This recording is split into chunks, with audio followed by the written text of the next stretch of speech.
Bien, después de la terapéutica de la lujuria, seguiría a continuación la terapéutica de la filargiria y de la pleonexia, ¿no? Espero que recuerden que la filargiria, a grandes rasgos, la traducimos como avaricia y la pleonexia como codicia, ¿no? Van de la mano, de hecho digamos que son primas hermanas, pero sí tienen comportamientos distintos entre sí y por ello es que los padres en efecto las suelen distinguir. Lo que sí es importante pues es darnos cuenta cómo iniciando por la gastrimargía, después la lujuria, a continuación, ¿no?, las pasiones que siguen en este programa terapéutico serían tanto la filargiria, en primer lugar, como la pleonexia.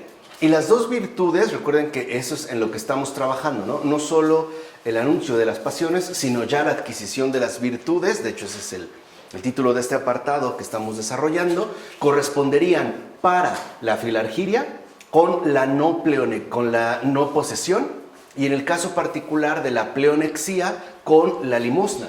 Ahora, hay que entender muy bien esto de limosna y qué significa la no posesión, es decir, de qué manera nosotros nos podemos recuperar espiritualmente tanto de la filargiria como de la pleonexia. Entonces, como hemos visto, tanto la filargiria como la pleonexia, o sea, ambas pasiones, poseen como característica fundamental el hecho de ser insaciables. Y eso hay que tenerlo muy claro. O sea, tanto la avaricia, ¿no?, como la codicia tienen como principal característica el hecho de que son insaciables. Y esto ya es un rasgo fundamental a tener en cuenta. Entonces, estamos ante dos pasiones ciertamente intensivas y por ende también sumamente peligrosas. Ahora, invariablemente, el deseo que las sustenta, o sea, las dos, se acrecienta a medida que es satisfecho. O sea, hay pasiones, por ejemplo, lo veremos a continuación, ¿no?, como la lujuria, que en tanto remiten al cuerpo, por ejemplo, mientras que el cuerpo impone ciertos límites a los deseos que subyacen a la gastrimargía y a la lujuria. Por ejemplo, llegará un punto en el que no podemos ya comer más, ni beber más, ya no, o sea, el propio cuerpo nos va a poner un límite y lo mismo ocurriría en la lujuria. El deseo que está en la base de la filargiria, recuerden, o sea, la definición real de filargiria es el apego al dinero, o sea, ese es el primer paso, ¿no? El apego al dinero y a las distintas formas de riqueza material, es decir, avaricia, eso es filargiria. El apego al dinero y, además, a las distintas formas de riqueza material, esa es avaricia. Entonces, el deseo que está en la base de la filargiria y de la pleonexia, o sea, que traducimos por codicia, pero en realidad es la avidez por adquirir nuevas posesiones, esa es codicia, ¿no? La avidez por adquirir nuevas posesiones, codicia, se acrecienta a medida que es satisfecho. Entonces, la etiología, es decir, el comportamiento de estas dos pasiones es muy diferente al que ocurre en el caso de la gastrimargía y de la lujuria. ¿Por qué? Porque la gastrimargía y la lujuria están condicionadas por el cuerpo. Es decir, al ser pasiones corporales, no pueden ir más allá de los propios límites que el cuerpo establece. Por el contrario, ya la filargiria, o sea, el apego al dinero y a las distintas formas de riqueza material, y la pleonexia, o sea, la avidez por adquirir nuevas posesiones, ya no son pasiones corporales, sino que aquí ya estamos literalmente en pasiones 100% anímicas.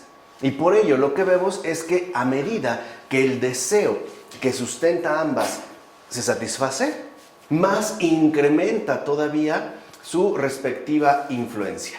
De hecho, y esto es algo importante a tener en cuenta, estas pasiones, las dos, ya sea una en particular, ¿no?, ya sea la pleonexia o la filargiria, o bien las dos, estas pasiones son mucho más difíciles de curar en la medida en la que las hemos dejado desarrollarse. O sea, mientras más hayamos dejado desarrollar en nosotros la filargiria y la pleonexia, más difícil va a ser la recuperación. Y esto hay que tenerlo en cuenta. Por eso les decía, son tanto intensivas como invasivas. Estas, a medida que nosotros obtenemos más, mayor es el deseo que se va a ir generando en nosotros. Por eso va a decir San Juan Crisóstomo: os exhorto a cortar este mal desde el principio.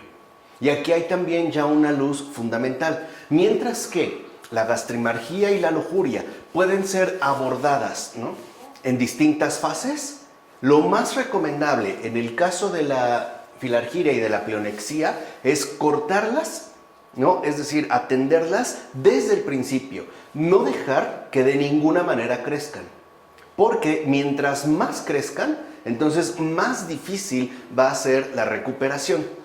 Y añade Crisóstomo: igual que la fiebre, cuando empieza, no procura una sed muy ardiente, pero cuando ha aumentado causa una sed que ya no puede apagarse, de modo que ni la bebida más abundante puede apagarla, así ocurre con estas pasiones. Nos lo dice ya San Juan Crisóstomo. Si no las arrancamos desde el principio, si no les cerramos la puerta de nuestra alma, una vez adentro nos traerán una enfermedad que ya no se podrá curar. Ahí está el riesgo. Van a traer pues una enfermedad que ya no se podrá curar. Suplico pues a quienes aún no conocen esta enfermedad, o sea, quienes aún no se han visto fuertemente atacados, tanto por la filargiria como la pleonexia, que se protejan de tales pasiones. O sea, de ninguna manera hay que permitirles que entren en el alma. Eso es lo primero que debemos de tener en cuenta. Porque si ingresan, ¿no?, de manera invasiva e intensiva, nos van a procurar una enfermedad que, como dice San Juan Crisóstomo, ya no se podrá curar. Aquí hay como una advertencia muy clara. Por su parte, San Juan Casiano hace notar que si por negligencia, ya sabemos que ese es como la fatalidad, ¿no?, en la vida espiritual. O sea, si por negligencia las dejamos entrar en el corazón, se vuelven más peligrosas que todas las demás enfermedades. Y por ende, son más difíciles de rechazar y de combatir. Entonces, lo que vemos es que tanto la filargiria como la pleonexia constituirían, en principio, las más peligrosas de todas las enfermedades espirituales. Serían, pues, las más aguerridas. Y esto, a su vez, nos lleva a comprender, como dijo San Juan Casiano, que, en primer lugar, son las más difíciles de rechazar. O sea, ya no digamos de combatir, simplemente de rechazar. Rechazar el apego al dinero es verdaderamente difícil. O sea que el combate va a ser extremadamente complejo. Una vez que por negligencia lo hemos dejado entrar. Ahora, sin embargo, y eso es lo importante, aquellos en quienes estas dos pasiones se han desarrollado ya, no deben desesperar de su curación. Este es el primer principio de la terapéutica. Recuerden que la base fundamental de toda terapéutica, o sea, el centro esencial de la recuperación espiritual, el primer principio es este: que quienes están afectados por alguna enfermedad siempre pueden curarse por gracia de Dios. Aquí hay un punto importante. O sea, mientras que en la gastrimargía y en la lujuria todavía podemos hacer algo al respecto, por supuesto, encomendándolo al Señor y esperando su intervención directa, es decir, la obra de la gracia, en este caso, en principio no podemos hacer nada. A eso se refiere San Juan Crisóstomo cuando dijo que ya no se pueden curar. O sea, son invasivas e intensivas. Por decirlo así, enraizan hasta lo más profundo de nuestra dimensión espiritual. No obstante, aun cuando alguien ya las padezca, no debe de desesperarse, sino que debe de estar siempre confiando en la gracia curativa de Dios. Pero, y esto es importante, para que tal curación se cumpla, conviene aplicar cierto número de medios terapéuticos que sean tanto convenientes como precisos. O sea, recuerden que en la terapéutica espiritual, ¿no?, hay también como dos exigencias que resultan indispensables. Una es la precisión. O sea, aquello que se nos encomiende para la recuperación espiritual tiene que tratarse de algo preciso. Uno no puede andarse con tentativas. a ver si funciona o no, como suele ocurrir en la medicina convencional. Por ejemplo, te dan un medicamento y esperan la reacción. Si no funciona, lo cambian. Aquí no. O sea, en el campo de lo espiritual debe de destacar la precisión y por ende la conveniencia de lo que es en este caso sugerido o bien de lo que es recomendado. O sea, no podemos andarnos con consejos. No es como, ay, oye, ¿qué crees? Me anda doliendo el estómago. Ah, pues tómate esto. A ver, si a mí me ayudó mucho, a ver si te hace. No, aquí no. Aquí tienen que ser los medios prescritos, tanto convenientes como precisos. Entonces, lo primero que tenemos que entender es que para empezar, recuerden que este también es como parte, ¿no?, de toda la terapéutica principal que los padres nos transmiten. Es necesario que aquel que quiere curarse de la filargiria y de la pleonexia conozca bien estas pasiones y sus efectos nefastos. O sea, lo primero es conocer el mal que nos afecta. Ese es el primer paso. Conocer bien y a fondo, ¿no?, es decir, también con precisión, el mal, en este caso las pasiones que nos estén afectando. Y por otro lado, no solo conocer las pasiones, sino los efectos nefastos que éstas van a provocar. Entonces, tal conocimiento constituye el primer elemento sustancial de la terapéutica. Por eso recordarán que este curso de la terapéutica, ¿no?, de la vida espiritual comenzó por la descripción pormenorizada de las pasiones. Es decir, por el primer elemento sustancial de la recuperación. Ahora, por eso San Juan Clímaco afirma lo siguiente en el capítulo que les consagra en su escala o en su escalera. Dice San Juan Clímaco: digamos primero algunas palabras acerca de la enfermedad y a continuación trataremos de los remedios que las curan. Entonces, en la terapéutica, primero es describir, conocer a fondo la enfermedad.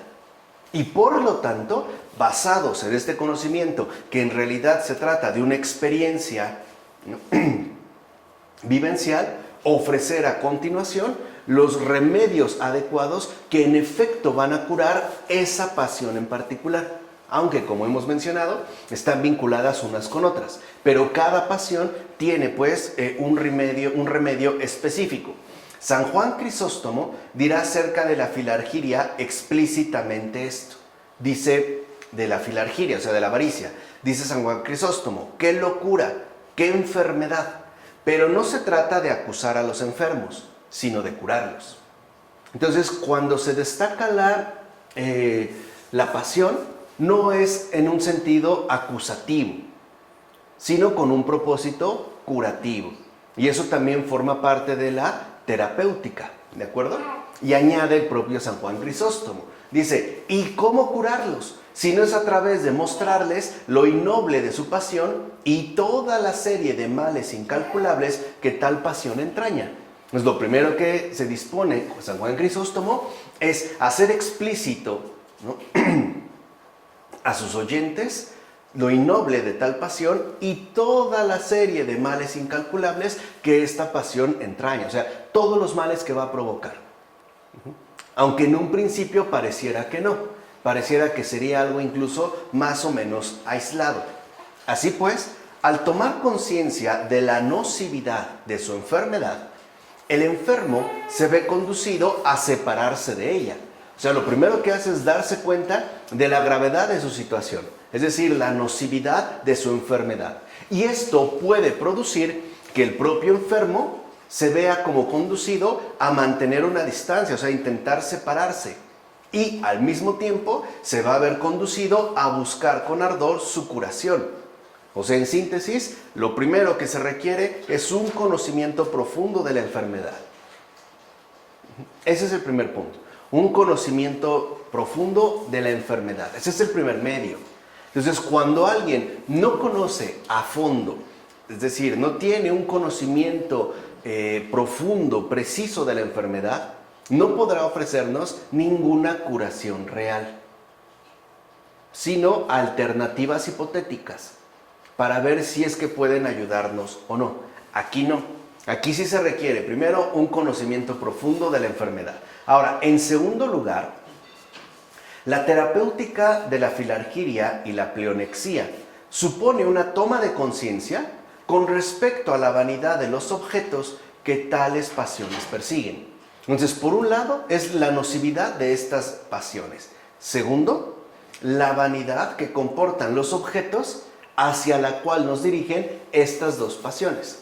El dinero y toda clase de riquezas materiales, ¿no? Que también podríamos llamar, en este caso, posesiones. Dice San Juan Crisóstomo: es preciso comprender la falta de valor de las cosas, saber que la riqueza es un esclavo fugitivo e ingrato que sume a sus posesores en multitud de males. Y aquí también ya hay que empezar a detenerse en este conocimiento preciso de la enfermedad. Número 1, tanto la filargiria como la pleonexia invierten el valor de las cosas y hacen pasar por algo valioso algo que en realidad no lo es, como es las posesiones materiales. Además, la riqueza, en el sentido material, dice, es un esclavo fugitivo e ingrato, que en efecto, a cambio de lo que ésta ofrece, ¿no?, en tanto vanidad, ¿no?, de los objetos que nos propone, a cambio lo que nos va a dar es una multitud de males. La riqueza trae consigo multitud de males. Hoy el mundo nos hace creer que el dinero es lo que nos hace evitar estos males. La realidad es que no. La riqueza también trae consigo una multitud de males. Entonces hay pues que reconocer que todo es una sombra y que de las cosas visibles todo pasa. Es ridículo divertirse con una sombra y buscar atesorar lo que huye, como menciona San Simeón, el nuevo teólogo. Entonces, tanto la filargiria como la pleonexia nos conducen a buscar atesorar lo que huye. O sea, al final, lo que pasa, lo que no se puede conservar. Por ejemplo, por muchas posesiones materiales que tengamos, estas mismas posesiones también pasan. Se van incluso, ¿no?, como desapareciendo, se van desgastando, se van maltratando. Por ejemplo, el brillo inicial que puede tener una posición material, después se va borrando, se va perdiendo. Incluso lo vemos, ¿no?, por experiencia inmediata. No es lo mismo un departamento recién estrenado que el mismo departamento un año después. Ya no. No ocurre lo mismo con los zapatos. No ocurre lo mismo absolutamente con nada de las cosas visibles, porque todo lo visible pasa. Todo lo que a nosotros nos resulta visible pasa. Por eso, para San Simeón, el nuevo teólogo, se trataría de ir detrás de sombras, lo cual resultaría ridículo. Ahora, en todo caso, el carácter pasajero de la existencia humana y la muerte que le pone término acaban por incluso volver vanas las posesiones materiales más duraderas. O sea, no dejan de ser sombras. Vamos a suponer que alguien en efecto decide construir una especie de casa indestructible, ¿no?, cuyos materiales estén hechos para durar cientos de años. Aunque esa casa finalmente alcanzara tal duración, el propio carácter pasajero de la existencia humana, es decir, el hecho de que vamos a morir, las vuelve igualmente vanas. Porque no corresponden con aquello que nosotros efectivamente somos. ¿Se entiende? O sea, hay personas que están pensando acumular riquezas para generaciones posteriores, por ejemplo, ¿no? Esto lo voy a hacer para mis hijos. Pero nada garantiza que eso, por ejemplo, una vez que haya muerto, acabe en manos de ellos.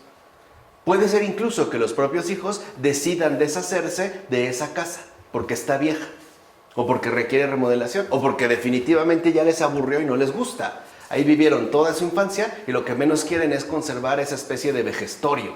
Mejor lo venden y lo reparten. Entonces, aquí lo que vemos, en primer lugar, es que el hecho de que vayamos a morir vuelve vanas nuestra pretensión de adquirir posesiones materiales más duraderas. Ni siquiera en ese caso. Porque aunque una posesión, por ejemplo, no sé, un centenario, ¿no?, pueda tener una duración bastante larga, mi vida no va a tener la misma duración.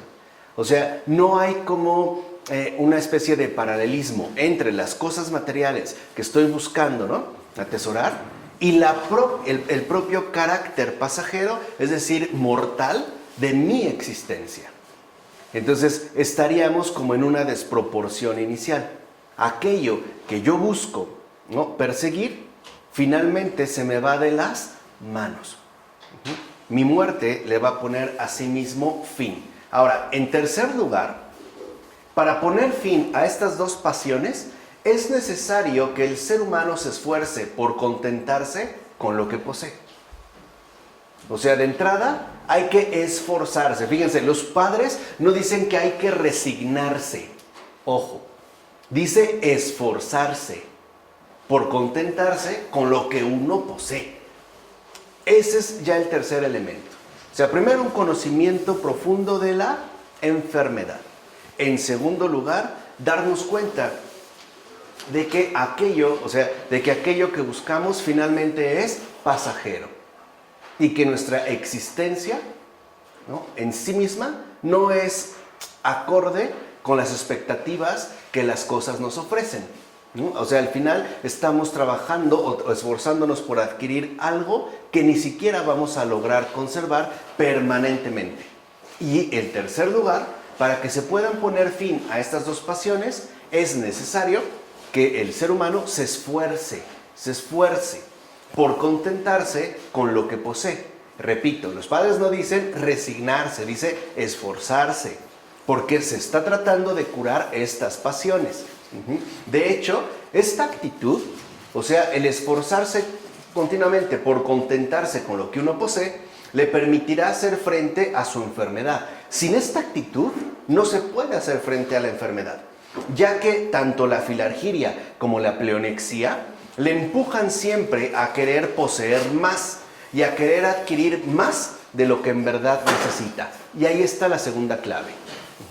Si esta actitud es necesaria para poder hacer frente a estas dos pasiones, hay que entender entonces el por qué es necesario esforzarnos, no resignarnos, sino esforzarnos por contentarse con lo que uno posee. Primero, porque esta actitud es contraria a lo que la filargiria y la pleonexia nos proponen. En un primer momento, lo que estas dos pasiones nos proponen es poseer siempre más, o sea, tener más y más. Pero ya dijimos, en la medida en la que este deseo es satisfecho, mayor se va a volver la intensidad de este mismo deseo. Es como una fogata. Si le echo agua, la apago. Pero si le echo gasolina, la prendo todavía más. Bueno, es justo el funcionamiento de esto. Si uno asume esta actitud, el esfuerzo por contentarse con lo que uno posee, lo que arrojo es agua a esta hoguera, que enciende tanto la filargiria como la pleonexia. Si yo no mantengo en primer lugar esta actitud, lo que hago es aventar gasolina. Y todo lo que tenga siempre será poca cosa. Por ejemplo, Daniel Cohen, un gran economista contemporáneo, ¿no?, que vale la pena estudiar, de verdad, tiene unas intuiciones bastante interesantes, me parece muy acertado, ¿no?, muy sincero, muy profundo como economista. En un libro extraordinario que publicó hace no mucho tiempo, que se titula Homo Economicus, el Homo Economicus retrata este cambio que ha habido, ¿no?, en nuestro comportamiento a partir de la primacía de lo económico, etcétera, etcétera, etcétera, ¿no? A lo que voy es que al final él narra una anécdota interesante y es la siguiente. Él trabajó, de hecho, en Europa como un consejero en la Unión Europea en los términos económicos. Entonces, al escribir este libro, él al final pudo entrevistar a las 10 personas más ricas del planeta. O sea, estoy hablando de personas realmente adineradas, o sea, no que tuvieran más o menos, ¿no?, cierta cantidad llamativa, no, estoy hablando de ciertas personas adineradas, no sé, una persona que a lo mejor en un desayuno puede gastarse $1 millón, en la comida 2 millones, en la cena 3 millones, dar de propina el doble y ni así se la acabarían ni él, ni una generación, ni una tercera, ni hasta una cuarta generación, diariamente, o sea, para que se den más o menos una idea.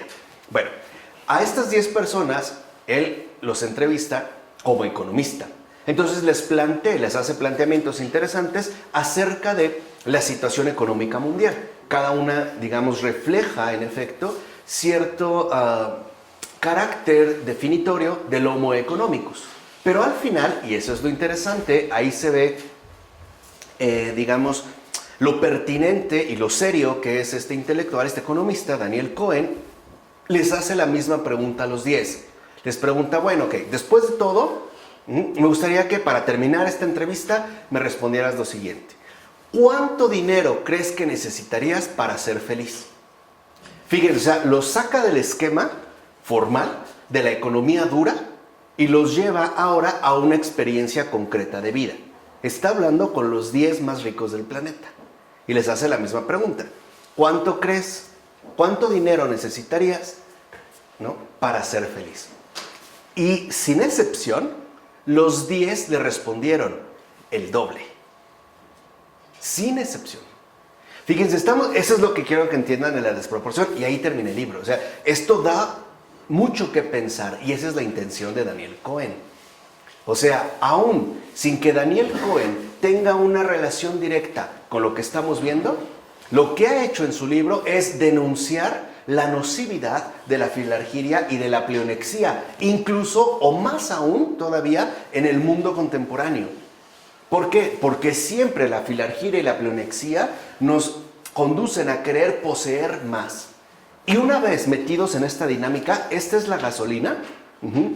Lo que resulta desastroso, para mí, la raíz de toda injusticia en este mundo, es que en realidad este exceso desproporcionado de posesiones nos lleva a cruzar de manera negligente el límite de lo necesario. Es decir, pasamos ya de lo auténticamente necesario a la ostentación cínica de lo superfluo. Ahora, ¿por qué insisto que es como la raíz profunda de todas las injusticias en este mundo? No es una idea propia. De hecho, es algo que he retomado de San Agustín. Porque en el momento en el que yo abandono el campo humano de lo necesario y me paso a lo superfluo, en ese momento, este cambio hace que el gasto que yo empleo negligentemente en algo que realmente no necesito, priva a su vez a otra persona de lo que sí le resulta necesario. ¿Se entiende? Y ahí es donde comenzaría una injusticia. Por ejemplo, puede ser que algunos de nosotros, debido a nuestro ritmo de trabajo, situación general, etcétera, necesitemos un auto para transportarnos. Que sea un auto exclusivo, bañado en oro, con el tablero de diamantes, eso no. Lo que yo pago de más por esta superfluidad, se lo estoy privando a personas que incluso carecen de lo estrictamente necesario. Y es ahí donde empiezan justamente las injusticias. Ahora, lo que va a hacer la filargiria y la pleonexia es convencernos de que para nosotros sí es necesario. ¿Se entiende? De que me es necesario. Así sea por una razón tan estúpida como para mantener mi estatus. O para vivir de acuerdo a mi nivel. O etcétera, etcétera, etcétera. Pero ahí está el peligro. O sea, el peligro de fondo, tanto con la filargiria como la pleonexia, es que el deseo que las sustenta a las dos apunta siempre a tener más de lo que en verdad necesitamos. ¿Se entiende? Por eso la actitud primaria es esforzarnos, y repito, no resignarnos, sino esforzarnos por poder contentarnos con lo que poseemos. Esa es la tercera condición. ¿De acuerdo? La cuarta, ¿no? En consecuencia, una cuarta condición de la victoria sobre estas dos pasiones consiste en la adquisición de una fe sólida en Dios. Y ahí vemos el porqué hoy en día de tanto exceso, tanto de filargiria como de pleonexia, porque no hay una fe sólida en Dios. Lo afirma explícitamente San Juan Clímaco. Dice San Juan Clímaco, una fe inquebrantable en Dios corta de raíz cualquier preocupación apasionada. Cuando nosotros no tenemos una fe sólida en Dios, entonces vamos a tener una obsesión sólida por las cosas materiales. Porque será en estas cosas materiales donde, humanamente hablando, encontremos la fuente sustancial de nuestra respectiva seguridad. Por ejemplo, hay personas que consideran que si mantienen una cuenta bancaria con un cierto saldo, pueden estar tranquilos. Pero si ese saldo, por las razones que sean, por eventualidades médicas, por lo que quieran, disminuye, lo primero que empieza a brotar es una preocupación. Ahora, la preocupación, en este caso, es apasionada en tanto se dirige a nuestra situación netamente mundana. La verdadera preocupación, lo que nos debe preocupar es en qué medida mi fe, que debe ser inquebrantable en Dios, se está cumpliendo o no. ¿Se entiende? O sea, aquí lo que vemos entonces es que la filarquía y la pleonexía, después de todos estos artilugios, ¿no? Después de todas estas artimañas que nos pueden resultar más inmediatas, lo que en realidad hacen es alejarnos de Dios. Porque encontraríamos en las cosas materiales no solo nuestra fuente de seguridad, sino de bienestar.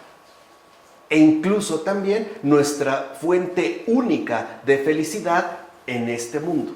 Ahora, recordemos que en la base de estas dos pasiones está la inquietud del ser humano frente a un incierto futuro. No sé qué va a ocurrir. Este es el gran gancho, por ejemplo, de las aseguradoras contemporáneas. Siempre lo que explotan es la inquietud del ser humano frente a un incierto futuro. Todos te hablan de hipotéticas calamidades o situaciones conflictivas. Y para ello tienes que estar preparado. Y de hecho utilizan la palabra ante cualquier siniestro, ¿no? Un vendedor de seguros así te habla. Bueno, Dios no lo vaya a querer, no es que estemos pensando en que le vaya mal, pero no podemos negar que los siniestros ocurren, un accidente laboral. Imagínese, usted ya no puede trabajar, su familia. Claro, te explotan la inquietud del ser humano frente a un incierto futuro. Y para poder solventar esta inquietud, es decir, esta preocupación apasionada, lo que te ofrecen es una garantía material. Por ejemplo, un cierto seguro que te permita adquirir cierto tipo de solvencia. Entonces, en efecto, lo que buscarías en un primer momento es garantizar lo que pueda ocurrir de aquí en adelante, sin necesidad de recurrir a Dios. Incluso podemos decir que nos estaríamos como previniendo. Claro, mundanamente hablando, nos estamos previniendo. ¿Pero a costa de qué? De debilitar esta fe. El Señor nos va a conceder todo lo que nos sea necesario en el día a día. Y ahí es cuando tambaleamos. Allí podemos empezar a ver qué tanto la filargía y la pleonexía ya están en el corazón.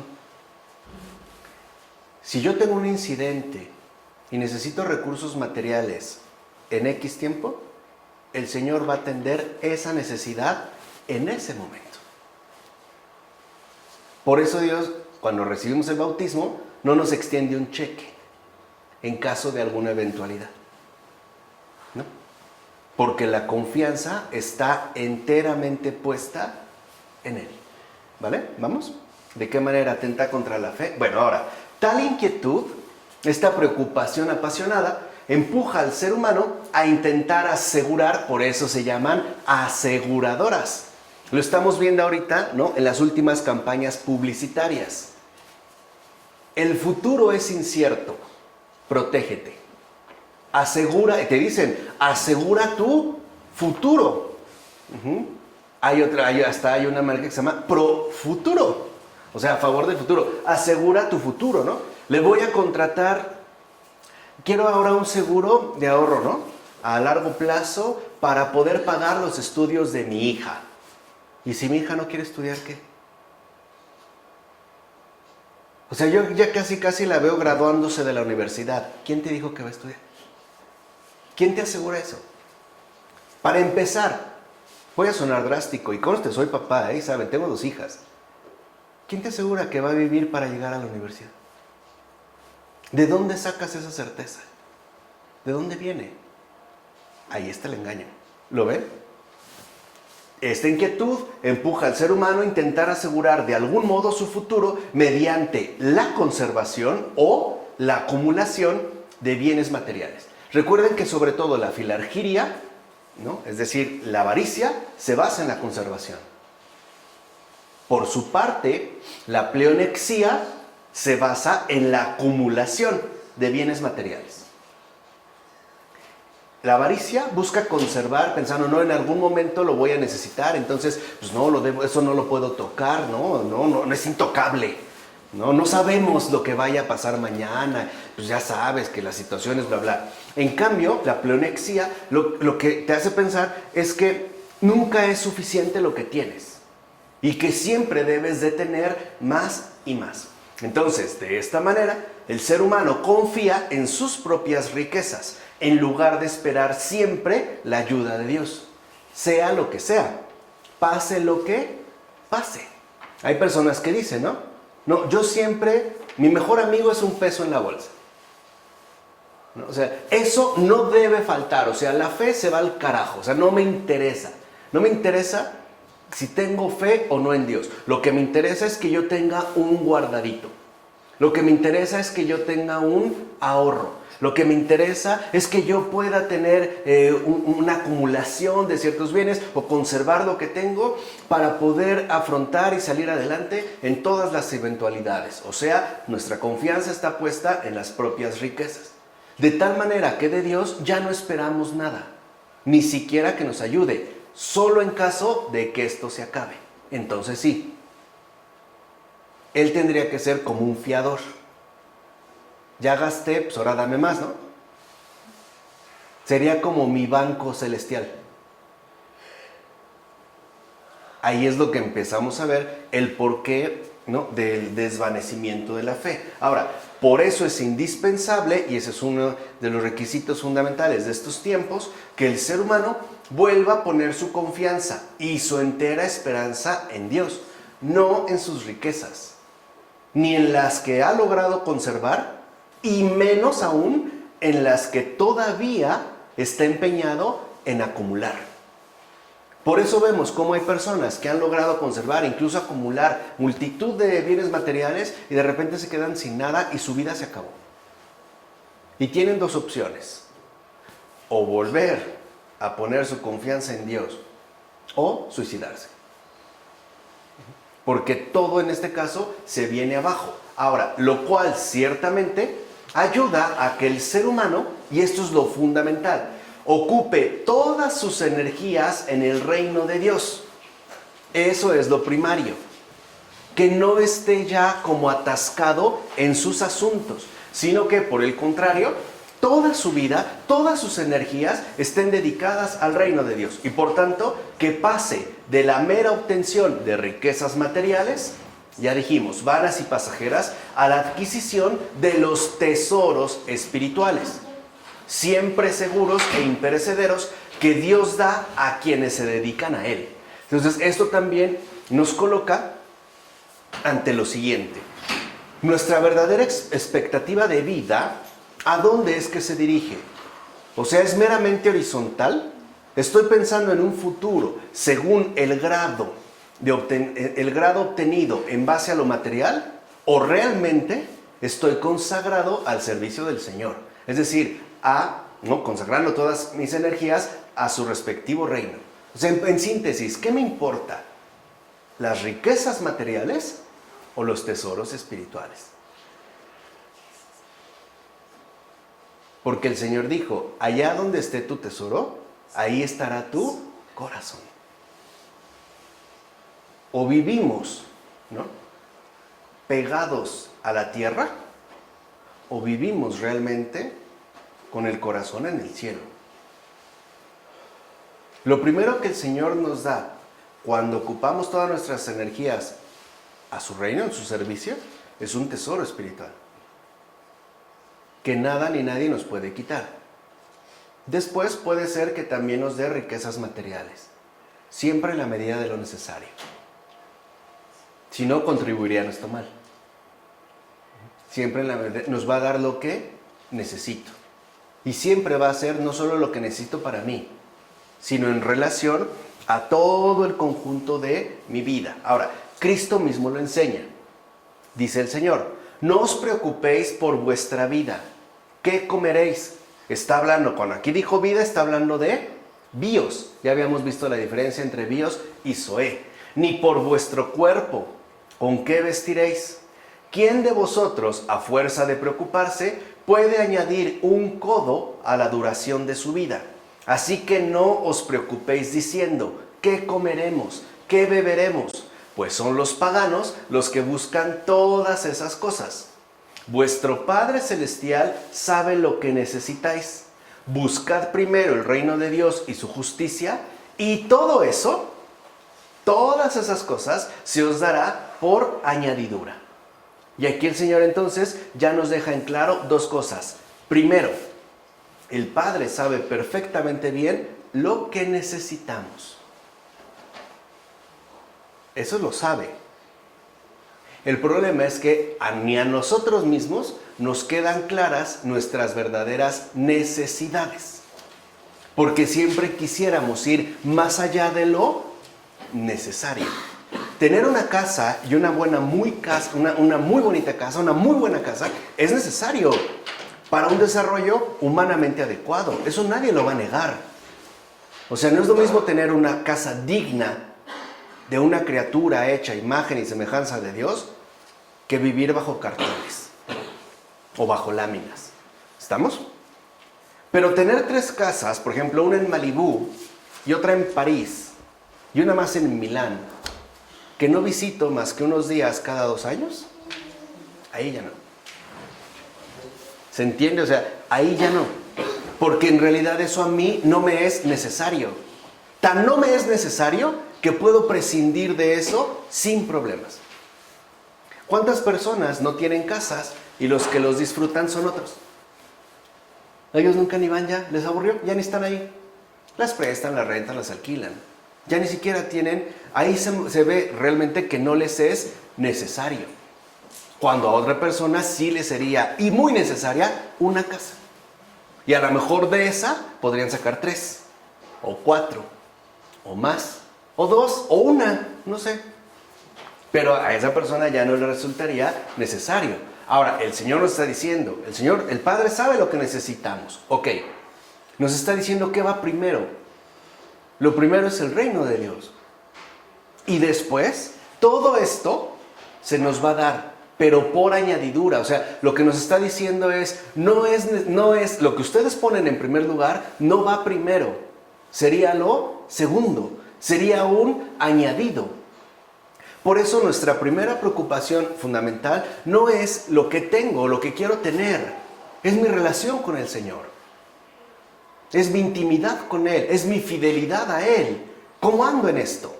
¿Mi vida realmente está a su servicio? ¿Al servicio del reino de Dios? ¿O por el contrario, está consagrada a los negocios de este mundo? A la adquisición, a la conservación o a la acumulación de los bienes materiales. ¿En dónde está? O sea, de esto va a depender todo lo demás. El Señor nos dijo, no dijo nunca que estas cosas no se tendrán. Sí, pero por añadidura. Además, en ningún momento dice, las tendréis. Dice, se os dará. No dice las tendréis, o sea, no dice, bueno, y también te aplicas eso y pues ya, ¿no? Como que sería tu tiempo libre. No, no dice las vas a tener. Dice, las vas a recibir. Cosa que es más extraordinaria aún. A ver, ¿qué es más extraordinario, sinceramente? Una persona que se acaba de comprar su penthouse de lujo porque ha trabajado muchísimo y ha ahorrado desde joven, o una persona que le regalen un departamento de lujo sin haber tenido ni un centavo para comprarlo. ¿Qué es más extraordinario? Segundo. Lo segundo. ¿Por qué? ¿Por qué, Claudio? Porque se ve, o sea, es algo absurdo, o sea, ¿cómo te van a regalar algo? No te lo mereces, No has trabajado, no tienes capital, no has invertido, recibirlo. Este absurdo, esa es la insolencia de la gracia, por utilizar una expresión de Charles Peguy. Esa es la insolencia de Dios. Rompe nuestra lógica severa y hace irrumpir otro tipo de acontecer. Esa es la añadidura. Por eso el Señor no dijo, y las tendrán. No dice, se os dará, pero por añadidura. Entonces aquí lo sustancial es que veamos realmente qué va primero y qué llega después, incluso sin que yo lo busque. No es algo que yo necesito buscar. Ni siquiera es algo en lo que tengo que afanarme, como el mundo me lo dice. No tienes que afanarte, tienes que orar, tienes que trabajar mucho para tener. No, aquí el Señor cambia la lógica. Quita el tener, que involucra un esfuerzo, un desgaste, por el recibir. Porque cuando uno recibe por añadidura estas cosas, uno lo agradece. En primer lugar, porque sabe que no es algo que él adquirió. Fue algo que Dios le hizo llegar. Fue algo que recibió. Y por lo tanto, no es algo que acapara, sino algo que consagra como una bendición, como una gracia del Señor. Una persona que se ha esforzado mucho en adquirir algo, difícilmente renuncia a ello. Porque ha pasado mucho tiempo de su vida adquiriendo tal o cual cosa, lo que sea. Una persona que lo ha recibido no tiene ese apego, porque literalmente no le costó, le llegó, lo recibió, pero sabe que no es suyo, ¿se entiende? O sea, se lo dieron. ¿Y se lo dieron por qué? ¿Como un premio? No. ¿Como un halago? No. Se lo dieron porque le era ¿qué? Necesario. Y el Padre lo sabía, nada más. Por eso. ¿Vamos? En esta perspectiva, entonces, San Juan Crisóstomo aconseja: encomendémonos en todo a nuestro Maestro y no nos dejemos torturar por las preocupaciones de esta vida. No nos dejemos torturar por las preocupaciones de esta vida.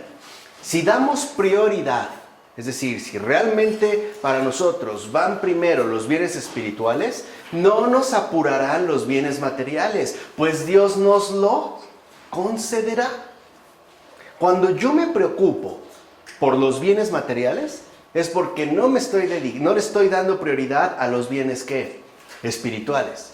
Y al revés, cuando yo sinceramente estoy ocupado en los bienes espirituales, Dios mismo nos concederá los bienes materiales, que nos sean ¿qué? Necesarios. Pero siempre de manera gratuita. Es decir, es una gracia. No es como una inversión. Es un don, es un regalo, es gratis, es gracia, es gracia. Gracia, es gracias. Es, digámoslo así, de pura gratuidad. Además, mientras más nos apeguemos a los bienes espirituales, más obtendremos el desapego. Es decir, la virtud ¿qué? Contraria. Si yo estoy realmente dedicado, consagrado a los bienes espirituales, entonces lo que obtengo es desapego. Les dije, porque lo recibí, no me lo gané, lo recibí. Y así como lo recibí, ¿lo puedo qué? Lo puedo devolver, lo puedo dar. Esto es lo que me hace crecer en la virtud ¿qué? Contraria, en la caridad. Lo vamos a ver hacia adelante. Por eso, si lo ven, en la primera actitud dijimos es esforzarse, no resignarse, ¿no? Por estar contento con lo que uno posee. Y entender que esto que poseo, aunque me parezca poco, es lo necesario para mí. Si necesito más, habrá más. Pero si no me es necesario, no habrá más. Dime. ¿Cuál sería la diferencia entre resignarse y esforzarse por contentarse? Ok. No, resignarse es decir, pues ya esto es todo y de manera amarga y ni modo, ¿no? Hay como amargura. Esforzarse es luchar para que la filargira y la pleonexía no se apoderen de mí. Esa es la diferencia. O sea, sé que me contento con lo que tengo. Si me es necesario más, Dios me lo dará. Pero tampoco es mi obsesión. Esa es la diferencia. Resignarse trae amargura. Esforzarse da alivio. Esta sería, digamos, como la distinción espiritual. Ahora, el desapego es justo la virtud contraria que necesitamos para poder curarnos de filargiria, tanto de la filargiria como de la pleonexia, o sea, de la avaricia y de la codicia, el desapego. Ahorita vamos a ver el por qué y en qué consiste realmente el desapego. Como observa San Juan Clímaco, el que ha gustado de las cosas de arriba desprecia fácilmente las cosas de abajo. Una sola virtud, fíjense, aquí sí, una sola virtud acaba con las dos pasiones. Esta virtud se llama desapego y es engendrada por el gusto, es decir, por la experiencia de ¿qué? De Dios. Si no hay experiencia de Dios, no puede haber desapego. Al contrario, por eso les decía, si nosotros realmente no tenemos un servicio definido en orden a los bienes espirituales, no tenemos desapego. Lo que va a haber en su lugar, en lugar de esta virtud, son dos pasiones, filargiria y pleonexia. Ahora bien, para poder apegarse a los bienes espirituales, porque como hemos dicho, ¿no? Aquí la cosa no es mágica, ni es en automático, es real. Para poder apegarse a los bienes espirituales, el ser humano debe empezar por tomar conciencia de que existen otro tipo de riquezas, otra belleza, o sea, otros gozos ¿qué? Superiores. Ejemplo, y este es un consejo muy bueno para los pequeños, y estoy pensando también en mis hijas. Claro que hay riquezas materiales, y ya las conocemos, pero también hay museos. También hay riquezas culturales, también hay arte, también hay conciertos sinfónicos, también hay bellezas literarias, también hay poesía, también hay teatro. O sea, todo el inmenso campo de lo que llamamos artes y humanidades. Eso es importante. Si a un niño solo lo llevas a una plaza comercial, lo estás empobreciendo espiritualmente. Porque solo lo estás limitando a un tipo de riqueza material. Le va a dar anemia espiritual, para que me entiendas. Así como lo puedes llevar, ¿no?, a disfrutar de multiplicidad de riquezas materiales, también tiene que aprender que hay otro tipo de gozos superiores. Llévatelo a un museo. Pero conocer otros gozos. En el arte, en la música, incluso en el servicio, en el ayudar a los demás. Hasta puedes ir con tus hijos pequeños, ¿no?, a ir recogiendo con periódico. Ya sabemos que las bolsas están prohibidas. Por ejemplo, popos de perro que estén en un parque y enterrarlas ahí. Ese es otro tipo de gozo, el servicio. No solamente lo material, sino abrirles el panorama, si no están anémicos. Se estrechan. De tal manera que solamente no van a tener conciencia de que hay otras riquezas. Entonces, en síntesis, se debe reconocer que no hay ninguna riqueza superior a la gloria del reino de Dios. O sea, nada pues debe ser preferido a la riqueza celestial. Y esto es algo también como muy práctico, ¿no? Muy ordinario. Por ejemplo, está bien que los niños pequeños vean videos graciosos en YouTube, pero pues también ponles una vida de santos, por ejemplo. Está bien que sigan a ciertos youtubers, pero también que vean que hay otro tipo de gozos, aunque a lo mejor no les guste, pero no privarles. A mis niñas les acabo de poner, ya ahorita que están más grandecitas, 4 y 3, unos videos de unas monjas de clausura. Les digo, mira qué belleza, ¿sí? ¿Te gustaría ser monja? No. Pero ya no lo desconocen. O sea, por lo menos ven que hay otras cosas. No solamente fulanita y menganito y los youtubers, ¿no? Los influencers de niños, sino que hay otras riquezas. Bueno, pero esta toma de conciencia no es realmente posible, como indica San Juan Clímaco, más que por una experiencia de las realidades espirituales a la que el ser humano no puede acceder más que si deja de llevar una vida enteramente material. Es lo que yo les decía. Y se une a Dios a través de la caridad y la práctica constante de los mandamientos. O sea, se debe espiritualizar la propia experiencia humana. Hay muchos que han logrado llegar a Dios, por ejemplo, insisto, a través del arte. Hay quienes lo han logrado llegar a través, por ejemplo, del servicio. O sea, a través de otro tipo de riquezas que no necesariamente son materiales. Una fuente curativa son, por ejemplo, las misioneras de la caridad. Ahí no se trata de ir y llevar, se trata de involucrarse, de servir, de tocar, de cambiar niños, de alimentar personas, etc. Y esto abre a una experiencia completamente de vida. Entonces, el hecho de que el desapego de los bienes sensibles sea correlativo del apego a los bienes espirituales y viceversa, se explica por la imposibilidad de que el deseo, recuerden que al final, ¿no?, el deseo en un ser humano siempre es uno y solo uno. Entonces, el deseo no puede dirigirse de manera simultánea a dos objetos que en efecto son antagonistas: lo material y lo espiritual.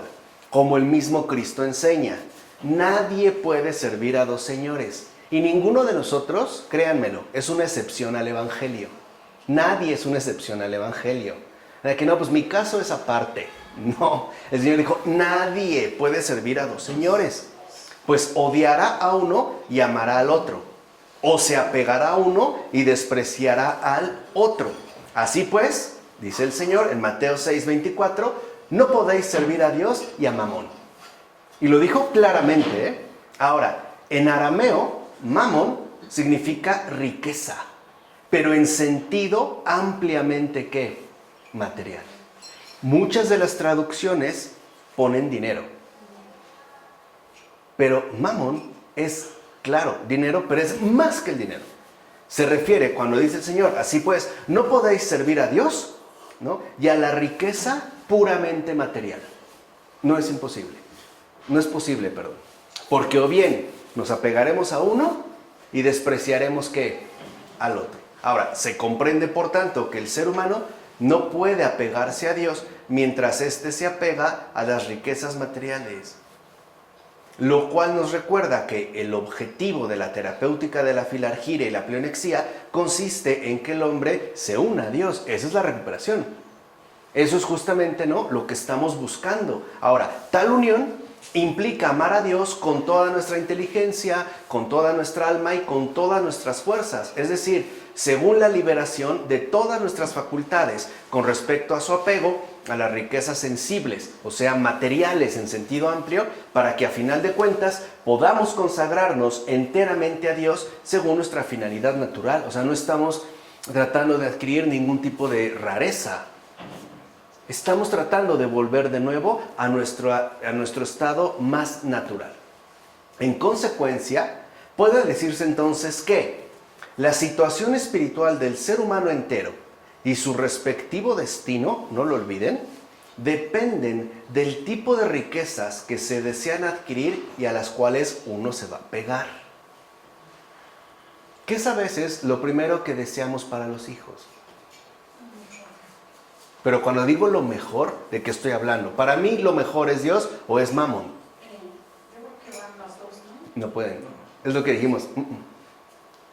Pues tú lo acabas de decir ahorita en que les tenemos que enseñar otras cosas, no nada más ir a los centros comerciales, ir a los museos. Sí, pero ¿cuál es, digamos, como la prioridad?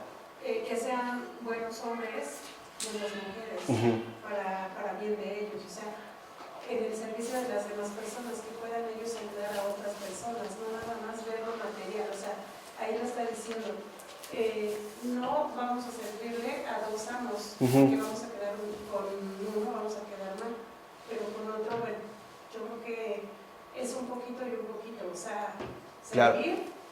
Y igual, en su momento también tenemos que ser servidos. Claro, en base, digamos, también al tipo de riquezas que se pretenden adquirir. Es como los eduquemos. Claro, o sea, ¿hacia dónde los estamos orientando? ¿Hacia Dios o hacia Mamón?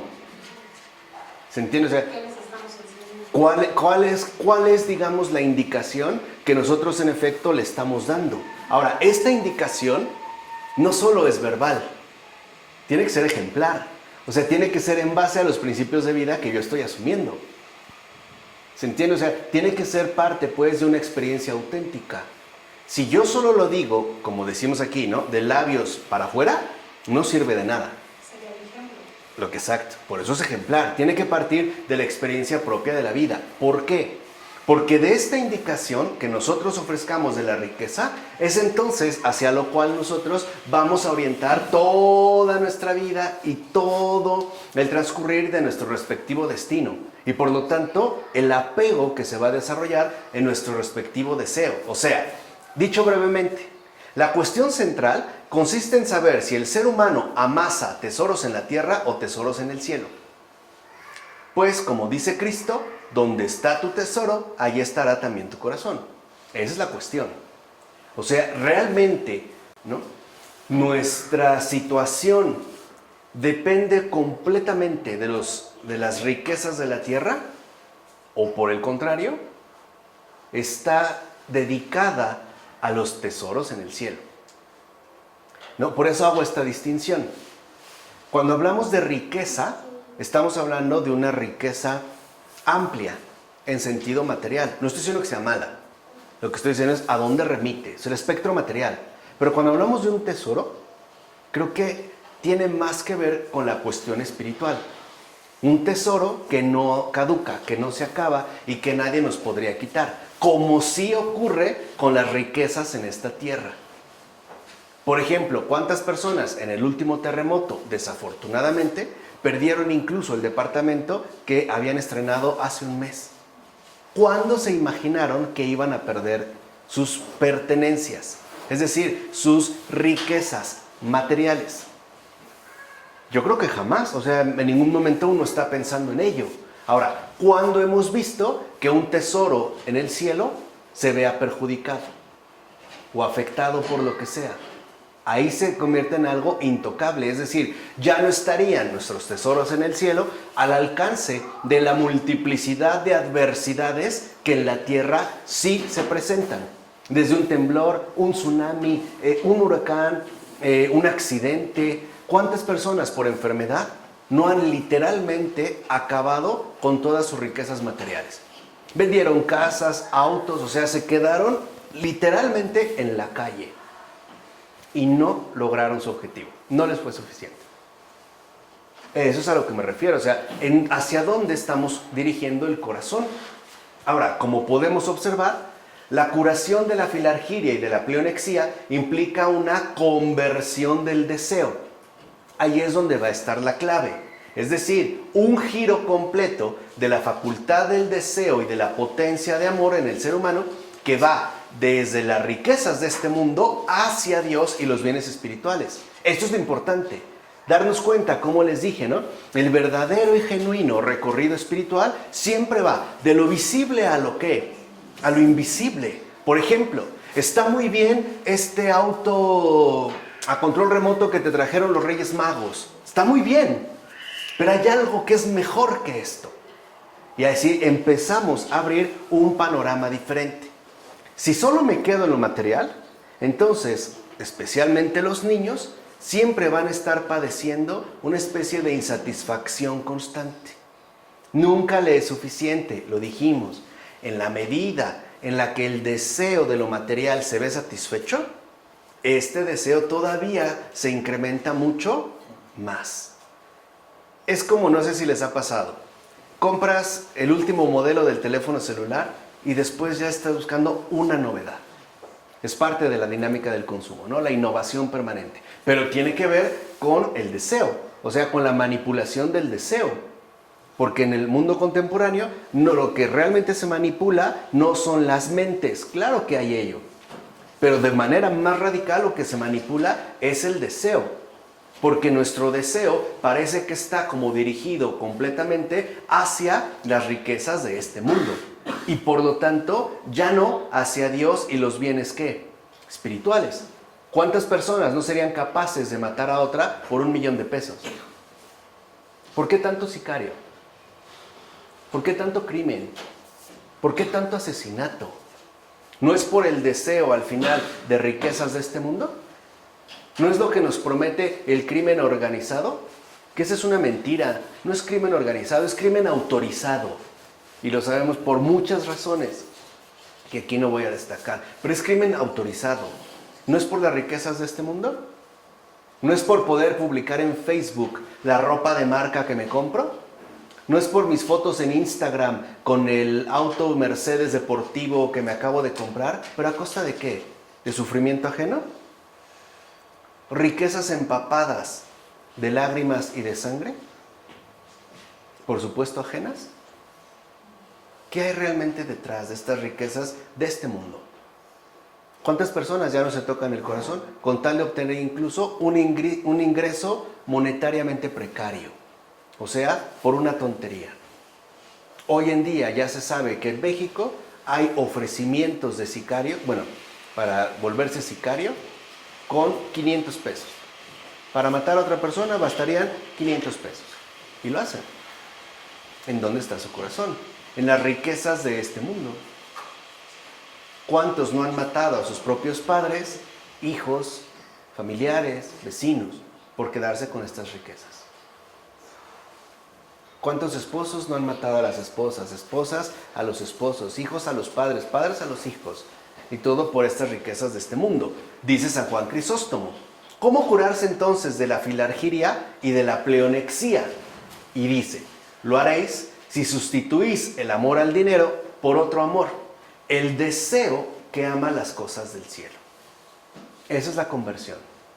Lo primero que tenemos que hacer es desear profundamente las cosas del cielo. Ahora, por esta conversión, las pasiones de la filargiria y de la pleonexía terminan siendo sustituidas por dos virtudes opuestas.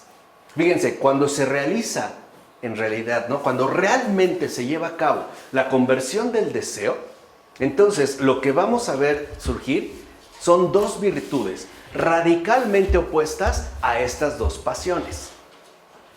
Para el caso de la filargiria, la virtud correspondiente, contraria, es la no posesión. Y para el caso de la pleonexía, la virtud específica es la limosna. Ahora, hay que entender en qué consiste, porque hoy creo que está medio confuso. Es más, hay como una serie de errores alrededor tanto de esta virtud, de la no posesión, como alrededor de la limosna. Ahorita solo nos vamos a concentrar en la no posesión, que va en relación con la filargiria. Ahora veamos. Puesto que la filargiria es un apego al dinero, y más en general a los bienes materiales que se poseen, fíjense, no solo al dinero, sino a los bienes materiales que se poseen, y que la pleonexía muestra el mismo apego en el deseo de tener más. Recuerden, la filargiria busca la conservación, mientras que la pleonexía lo que busca es acumulación.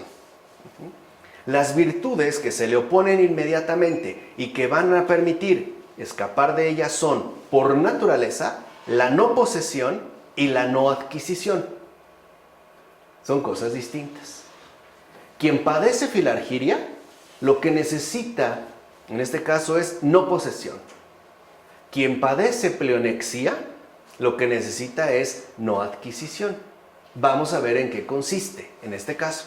Ambas virtudes significan el rechazo voluntario de poseer y de adquirir cualquier cosa, a excepción de lo que es estrictamente indispensable para vivir. Es decir, ateniéndose a lo necesario. Eso es lo que va a procurar ambas virtudes. Es decir, va a ser como el significado esencial que las define a ambas. Es un rechazo voluntario por no ir más allá de lo que me resulte estrictamente necesario, es decir, indispensable para vivir. Así pues, la no posesión se practica dentro del monacato en su sentido más inmediato y se identifica, de hecho, con la pobreza material. Pero sigue siendo indispensable que esta pobreza, ante todo, consista en una disposición interior. Si un monje sigue todavía deseando tener riquezas materiales, no tiene pobreza.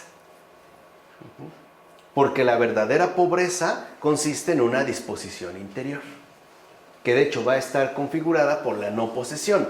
Así pues, la pobreza material en el marco del monacato no consiste solo en el hecho de no tener bienes materiales, ya que esto no garantiza que se esté exento de estas dos pasiones, Es más, se puede no tener nada y estar atormentado por el espíritu de posesión material. ¿Puede haber alguien realmente pobre que no tenga nada y estar atormentado por el espíritu de posesión material? Y a la inversa, se puede tener sin poseer, es decir, sin estar apegado a lo que de hecho ya se tiene. Esas son las dos diferencias. ¿Sí lo ven? Lo importante aquí es esta disposición interior, o sea, el no apego, o en su sentido más preciso, la no posesión. En consecuencia, el desapego como actitud espiritual con respecto a lo que se posee, tiene también un sentido fuera del marco del monacato, y es lo que nos interesa aquí, porque al final no somos monjes ni monjas. El apóstol San Pablo habla de ello cuando aconseja a los que viven en el mundo lo siguiente. ¿Qué dijo San Pablo? Que los que compran vivan como si no poseyeran, y los que usan de este mundo como si no lo hicieran. ¿No? Lo dice en la primera carta a los Corintios, capítulo 7, versículos 30-31. Aquí la clave está aquí, como si. Como si de lo que habla es de la actitud interior, o sea, de la verdadera disposición espiritual. Uno puede incluso comprar sin tener. ¿En qué medida se va a reflejar esto? En la medida en la que para mí no es una posesión, sino es algo que estaría a disposición. ¿Se entiende? O sea, ahí ya empezamos a ver como sí. Ahora, no obstante, sigue siendo cierto que esta virtud de desapego no puede alcanzar su perfección sino haciéndose realmente concreta. Esto también es importante, tal y como enseña el propio Cristo. Acuérdense que todo en el cristianismo es concreto. Dice, si quieres ser perfecto, vende todo lo que posees y dáselo a los pobres. Lo dice en Mateo 19:21. Ahora bien, este es ya, digamos, en su manifestación realmente concreta. Por ejemplo, en San Francisco de Asís. La vende y lo da todo. ¿Entiende? Aquí ya habría pues una referencia concreta. Ahora, la no posesión se manifiesta interiormente como ausencia de preocupación por los bienes materiales. Ahí está su nivel espiritual. La no posesión significa, en síntesis, que si tengo, eso no me genera preocupación. Y si no tengo, tampoco. Esa es la no posesión. Esa es la virtud espiritual. Hay quienes se preocupan mucho por tener mucho. Y hay quienes se preocupan mucho por no tener casi nada. ¿Entiende? Pero en ninguno de los dos casos se estaría hablando realmente de la virtud de la no posesión. Escribe San Juan Clímaco. La no posesión es el abandono de todo cuidado por las cosas de este mundo. Es decir, la liberación de todas y cada una de las inquietudes de esta vida. Recuerden que estas inquietudes, como vimos hace un momento, siempre remiten a las riquezas terrenales. Van a generar siempre este tipo de inquietudes. Por ejemplo, desde la persona que acaba de comprarse un auto deportivo y está inquieto de que lo dejó en la calle, o de que se lo vayan a robar, o que se lo rayaron, o del pago que tiene que hacer, o qué sé yo. O sea, va a generar inquietudes. Ahora, evidentemente, es obvio que esta ausencia de preocupación y de cuidado solo puede alcanzarla aquel que ha renunciado en concreto, a toda posesión y a todo deseo de adquisición. O sea, quien realmente lo ha asumido como una disposición espiritualmente interior. No como un anhelo, sino como un deseo ya muy definido. Por supuesto, para vencer la filargiria y la pleonexía y poder adquirir la virtud de la no posesión, es fundamental atacar la causa misma del mal. O sea, ya dijimos, hay que irse a la raíz, eliminando del alma, ¿no?, desde su primera manifestación, cualquier deseo de ¿qué? De posesión.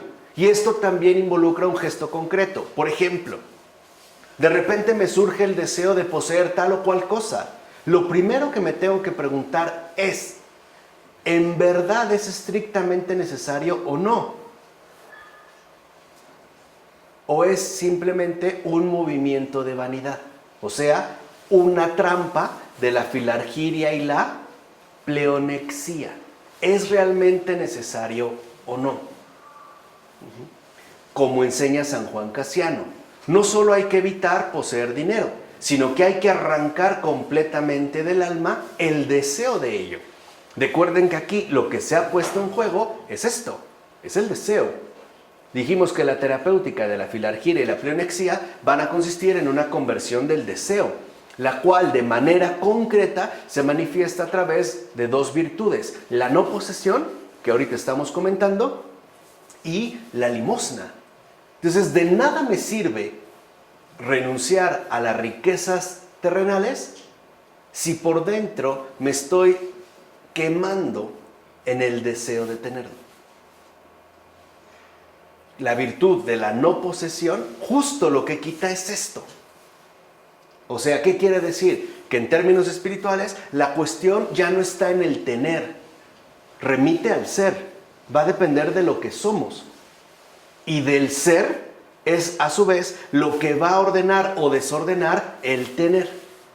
¿Se entiende? O sea, no va pues de afuera hacia adentro, sino aquí es la cuestión inversa. Todo depende de lo que interiormente hay en nosotros. ¿Estamos? Tanto en el tener como en el no qué, no tener. Y añade, pues no hay que evitar tanto los efectos de la filarquiria, sino suprimir de raíz esta tendencia a la filarquiria. Por eso les decía, ¿me es estrictamente necesario o no? De forma concreta, nada de suposiciones hipotéticas sobre un incierto futuro. Es que nadie sabe, pues no, es que no nos interesa eso. Lo que nos interesa es la situación concreta a la cual estamos nosotros apuntando. Pues no serviría de nada que no poseyéramos dinero si tuviéramos el deseo de poseerlo. Hay personas que no poseen dinero y por el deseo de poseerlo son capaces de hacer 1001 atrocidades, 1001 barbaridades. Desde asesinatos u homicidios, feminicidios, etcétera, hasta traiciones, hipocresías, mentiras, doble cara. O sea, un mundo de falsedad, de suciedad, literalmente, en nuestro propio comportamiento humano. Así pues, la mera privación del dinero no garantiza la ausencia de filargiria en el alma. Hay gente sin dinero que no por ello deja de ser filárgica. Tanto la codicia como la avaricia anidan en el alma. Por eso les dije, ya no son pasiones corporales. Aquí sí ya nos estamos adentrando, ¿no?, de manera directa y frontal al alma. Ahora, dado que la virtud de la no posesión se caracteriza por la ausencia de todo deseo, de todo pensamiento o de toda imaginación con respecto a la posesión o a la adquisición de riquezas materiales, esta virtud aparece como un elemento esencial de la virtud en realidad fundamental, que es la pobreza espiritual. La no posesión es eso, pobreza espiritual. No depende de lo que tengo o no tengo. Depende de mi renuncia al deseo apasionado por las riquezas terrenales, la cual va a consistir más en general en la privación de todo pensamiento, tanto filárgico como pleonéxico. ¿Estamos en el caso de la no posesión? Ahora, esto se va a ver reflejado de manera ya drásticamente concreta en la limosna. Si ahorita yo te pregunto, ¿qué entiendes por limosna? Lo primero que entenderías es dar algo, ¿no? Sería el dar. Pues no, eso no es limosna. O sea, esto es también como el panorama que debemos despejar. Fíjense, tanto la filargiria como la pleonexía constituyen una apropiación egoísta de las riquezas que lamentablemente e invariablemente va siempre en detrimento del prójimo. Para que unos disfruten, otros padecen. La apropiación egoísta de las riquezas materiales siempre van en detrimento del prójimo. Es decir, siempre van en la medida, o se incrementan en la medida en que el prójimo se va a ver afectado. Ambas pasiones contradicen la igualdad querida por Dios en el reparto de las riquezas. Entonces, el verdadero problema, incluso en términos económicos, no está en la producción de riqueza, está en la distribución de riqueza, que hoy, como sabemos, está egoístamente, ¿no?, reservada a un puñado de personas. No es posible que en estos tiempos, en este mundo contemporáneo, el 1% de la población mundial contenga el 90% de toda la riqueza mundial. Hay personas que en su fortuna tienen más que varios países enteros. O sea, no estoy hablando de una tontería, estoy hablando justo de la contradicción de fondo de esta igualdad querida por Dios en el reparto de las riquezas. O sea, el problema no es esto, el problema es esto. Hoy el problema no es que no haya riquezas, el problema es que no hay el reparto de estas riquezas. ¿Por qué? Por la filargiria y la pleonexía. Y como no hay el reparto de las riquezas, no hay esta igualdad querida por Dios. Y por tanto, lo que hay siempre es detrimento, es decir, daño, perjudicación, afectación del prójimo, es decir, de los demás. En muchos, ¿no?, y muy variados sentidos. De hecho, mientras que el dinero y los bienes materiales deben normalmente servir para satisfacer las necesidades esenciales del ser humano, en las pasiones de la filargiria y la pleonexía, pervierte su real función. Entonces vean, lo importante no es el dinero, es la función que le compete de hecho al dinero, ya que le confiere un valor en sí mismo y ya no una función en beneficio de los demás. Y por ende, ambas pasiones conducen a que tanto el dinero como los bienes materiales sirvan únicamente para el propio disfrute. Ahí está el problema. O sea, el hecho de que ahora la función del dinero se reduce a un mero disfrute egoísta, tanto del dinero como de los bienes materiales, cuando se tiene en mente el propio disfrute. Es así como el ser humano deja de tomar en cuenta a su prójimo y por ende rechaza más bien a quien comparte su misma naturaleza y rechaza relacionarse con él. O sea, empezamos a establecer literalmente desprecio, ¿no? ¿Cómo va a ser posible que esta persona entre a la misma alberca del club privado en el que yo estoy? Ya hay un rechazo. Entra, ¿cómo va a comer lo mismo que como yo? O ¿cómo él va a vestir lo mismo que he visto yo? Se olvida de eso. Ya no importa el otro. Ahora solo va a importar el yo. Entonces, de fondo, la filargiria y la pleonexía contradicen frontalmente. Ahí está el grave peligro. A través del dinero, la caridad. Eso es lo que quiero que entiendan. De fondo, no solo estamos en la dimensión económica o visible que se genera acá y que muchos han discutido con mucha seriedad, ¿no?, sobre todo economistas contemporáneos. No, el problema con la filargiria y la pleonexía es que van a oponerse, a contradecir de manera frontal, ¿no?, por medio del dinero, la caridad. Porque, para empezar, lo primero que hace la caridad es establecer lazos de unión. Eso es lo primero. O sea, la caridad reúne, no separa.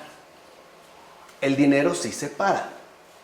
Y hasta lo podemos ver, por ejemplo, en los conciertos, ¿no? ¿O no? Los asientos VIP, carísimos, y general. Y así te lo venden, ¿no? General. No sé, carne de mercado, carne prime, choice, Wagyu, no sé qué tantas cosas, ¿no? Premium, no premium.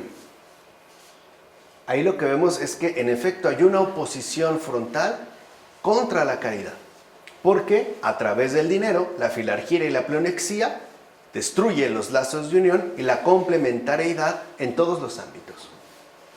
Se establecen las desigualdades, que es justo lo contrario de lo que realizaría la caridad. Por eso la caridad aparece como uno de los principales remedios empleados contra estas dos pasiones. Entonces, no solo basta la no posesión, también hay que concentrarse en la caridad.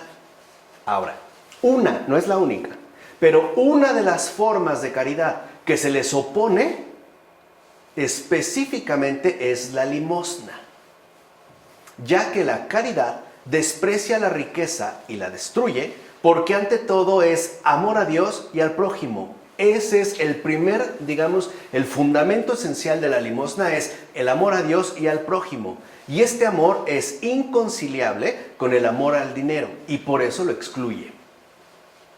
De tan mismo ni también, ¿no? Sí, tiempo es dinero, entonces lo demás ya no importa, incluso mi familia. ¿Por qué también muchas parejas se separan? Pues porque no pasan tiempo juntos. Toda su energía, su tiempo, su esfuerzo lo dedican a producir dinero, las riquezas materiales. Claro, cuando finalmente se reencuentran en esos escasos días de descanso, pues no se conocen. Son completamente extraños uno hacia el otro, ¿no?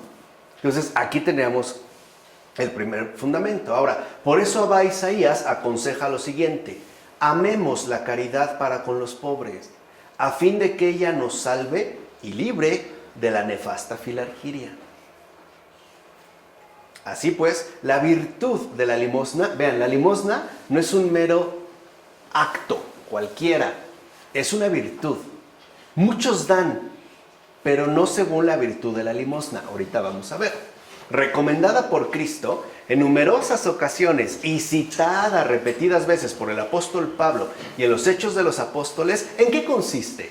Fíjense, la virtud de la limosna que el propio Jesús, el Señor, ¿no?, menciona, recomienda, que los Hechos de los Apóstoles, Pablo, etcétera, asimismo retoman y anuncian, consiste en compartir los propios bienes, dando lo superfluo a quienes lo necesitan. Esa es amar la caridad para con los que pobres. Esa es la virtud de la limosna.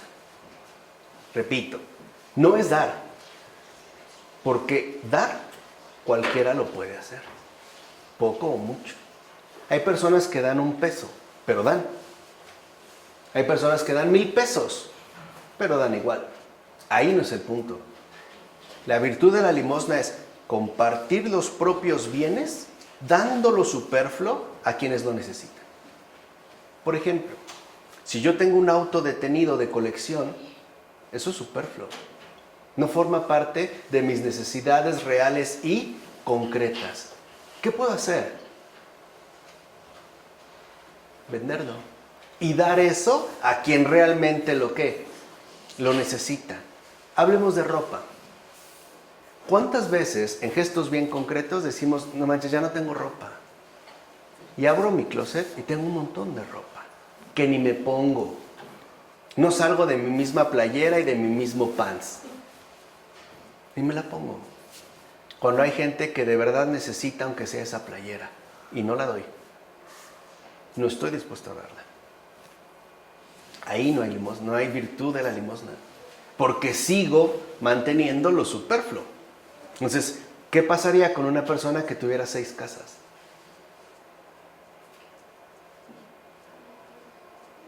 Tendría que darlas por lo menos 5. Ahí es cuando ya no queremos. Esa es parte de la filargiria. Ahora, entiéndalo en relación con la caridad. No es porque puede decir, no, me costó trabajo, la heredé, etc. No es eso. De fondo no las doy porque el prójimo no me importa, porque no me interesa. ¿Se entiende? O sea, porque no lo tomo en cuenta. A él lo necesita, pero no que lo busque, que trabaje. Esto es mío y nada más. Lo que nos lleva a no dar es que el prójimo no me importa. Y menos el necesitado. Menos aún, no me interesa. Yo tengo lo mío y con eso basta. Ahora, ¿qué tan dispuestos estaríamos a compartir hoy mismo los propios bienes, dando lo superfluo a quienes lo necesitan? ¿Cuántas personas realmente necesitan un teléfono, uno, para tener una comunicación, a lo mejor con un familiar enfermo? Y no lo tienen. Hay personas que tienen 3, 4 y 2 en el cajón. Y sirven. ¿Por qué los tienen ahí? ¿por qué los conservan? ¿Por qué los guardan? ¿Por qué no los dan? Pues porque el otro no te importa. Ese es uno de los efectos que va a provocar tanto la filargiria como la pleonexia, ¿no? Este egoísmo disfrazado de previsión. No, déjalo ahí, es que después lo voy a usar. ¿Cuándo? Es como esa vajilla que en 20 años no has usado. Y hay personas que comen ni siquiera en platos, tortilla cuando la hay. ¿Por qué no la das? ¿Por qué no la sacas? Porque bueno, esto es superfluo. ¿Quién necesita una vajilla? Es más, yo te lo aconsejo. Dile al Señor, Señor, ¿a quién le hago llegar lo superfluo que acumulé? ¿Quién lo necesita? Te lo va a poner. Si hay gente que no quiere ni que le toquen el recuerdito de una fiesta de hace 10 años que es basura, ni eso. No, siempre es como el típico pretexto. No, ahí déjalo porque luego lo voy a usar. No, sí se necesita. ¿Cuándo lo has necesitado? Nunca lo has necesitado. ¿Qué te hace pensar que adelante sí? Nos volvemos acumuladores, ¿no? Acumuladores. No, eso no lo toques. Oye, pero tiene polvo. No, pero para alguna ocasión especial. ¿Cuándo? Si la ocasión especial la tienes diario, con el necesitado y no lo aprovechas. O sea, ese es el desprecio del prójimo. Ahora, incluso, fíjense, este es en su nivel básico. ¿Estamos? Compartir los propios bienes, dando lo superfluo, concretamente en cada uno de nosotros, a quienes lo necesitan. Esa es la virtud de la limosna. Esto es lo básico, es lo mínimo. Incluso la virtud de la limosna puede y debe llegar a dar lo necesario a quienes carezcan de ello.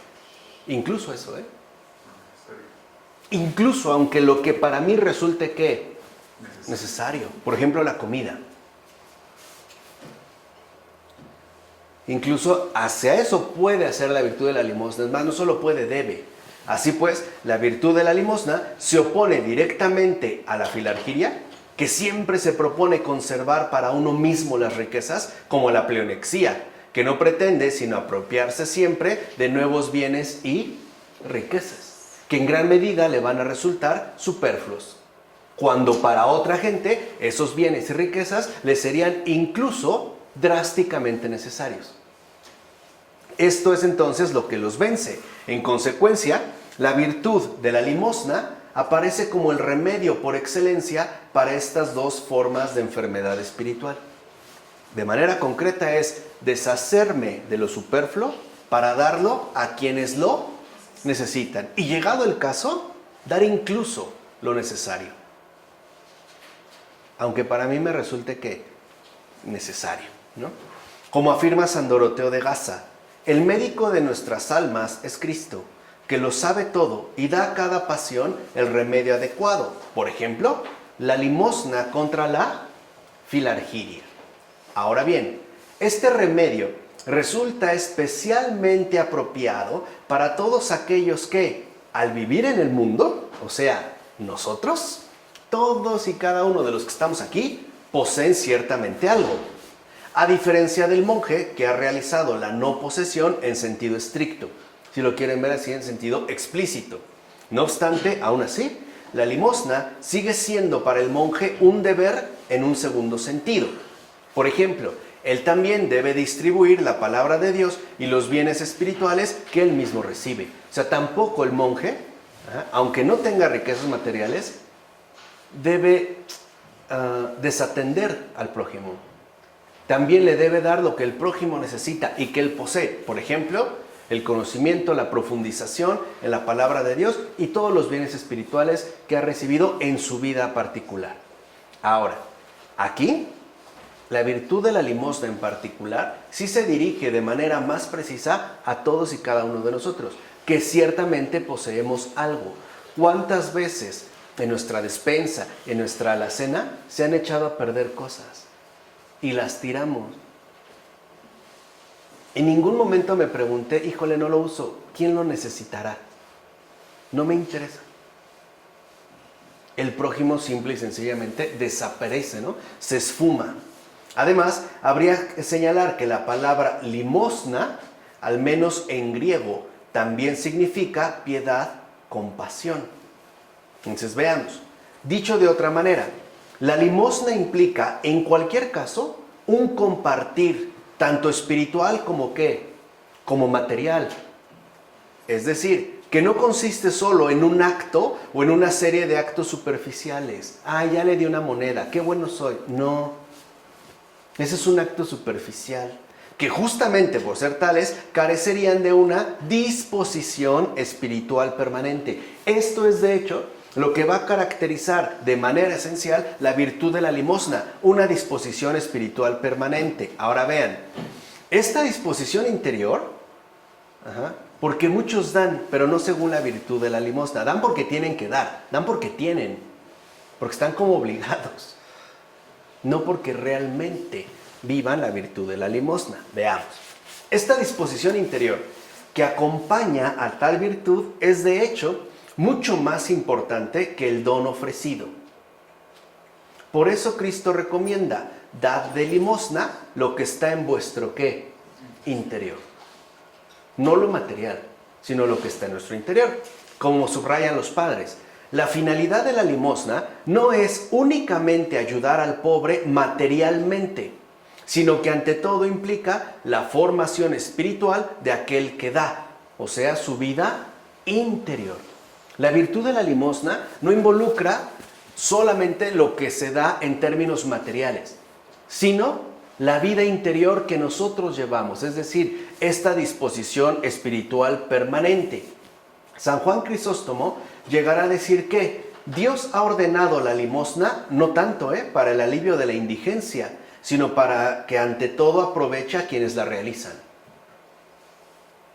O sea, no es tanto que ayude al que recibe como alivio de la indigencia, sino a aquel que la realiza.